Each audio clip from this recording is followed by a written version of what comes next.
السلام عليكم ورحمة الله وبركاته. فرحت بان دي رجينيا ولها شرفت بدن موقالك إن شاء الله وحنو كسو قادنينا سؤال بينو كاga jawaabayna su'aashaasi waxa soo qoraynin xaasla wuxuu yiri sanad baan qaba xaaskayga sanadkaana wali waa bikro weeyaan buu yiri waxaanan sameyn jiray buu yiri siigada oo xilli kasta waan siigaysan jiray guurkayga ka hor waxa kale oo dhibaatada ay haysataa ay tahay buu yiri waxaan qabaa xanuunada uu ka mid yahay macaanka iyo dhikarka labadaba daahana weynaan baan ku guursaday buu yiri oo waxaan ku guursaday daada sodoneeyaha macaanka hidda ayaan u leenahay buu yiri dhikarka laakiin ma garanayo meel uu igaga yimi wuxuu waxa laalay waxaan sameeyo iyo waxaan ku arintan isbedel aan ku sameeyo midna ma garanayo dawooyinka aan dabeeciga ahayn ma isticmaalayo buu yiri dhiigayga ayaa inta badan kacsan oo dhikar baan leeyahay dhakhtarka maraan ula tagay waxa la igu yiri hadii aad dhikar leedahay dawooyinka ma qaadan kartid dhibaato ayaa haysatay dawo dabeeci ah oo meesha aan jooga laga helaana ma jira buu yiri maxaad igu taran lahayd hadii jawaabtiisa aynu nimaadno waad arkaysaan qofku hadii uu xumaan ku dhaco maalmaha kamida ayuu ka qoomameeyaa oo gacanta dhexda uu ka qaniina sida caadiga ninka bulshadeeni hore ninka doobka ee doobnimada ku weynaada dumarka loo baqi jiray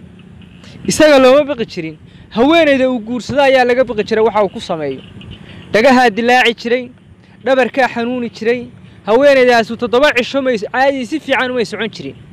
ninkaas meesha uu maray iyo waxa uu kala jeexay iyo haweeneydaas sida uu baabiyay iyo haweeneydaas sida habeenka koobaad uu galayo haweeneyda lafteeda laga baqi jiray in arintaas ay kooma u gasho qaar dhaqaatiir dhiga ayaa jiri jiray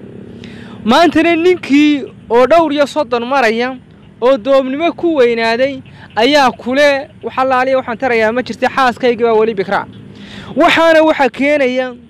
waa xumaanta uu qofku ku dhacayo ee siigadaas iyo waxa la daawanayo iyo dumarka uu si eegeegayo iyo waxa marka horeba waa nin isagu si shaxaaday afkuun buu doob ka ahaa oo dadku baa doob u xisaabsanaaye waa qof iska sii muraadsado xumaan ku sii muraadsaday oo hawlihiisa cidla ku sii dhamaadeen oo cidla ku baabaay uu weeyaan ninka noocaasi haddaba waxaynu u sheegaynaa ninkan bal waxaynu kula talinaynaa inuu horda dawooyinka kaalmaatiga labada xanuun ee haya oo dawada labada xanuun ee hypertensionka iyo diabetiska haya uu joogteeyo oo uu control xanuunka labada xanuunba uu control macaanka iyo sonkorow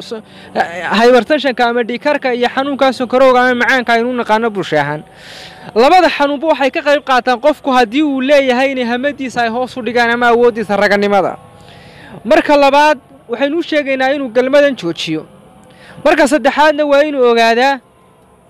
in haweenaydu ay uur qaadi karto xataa iyadoo bikra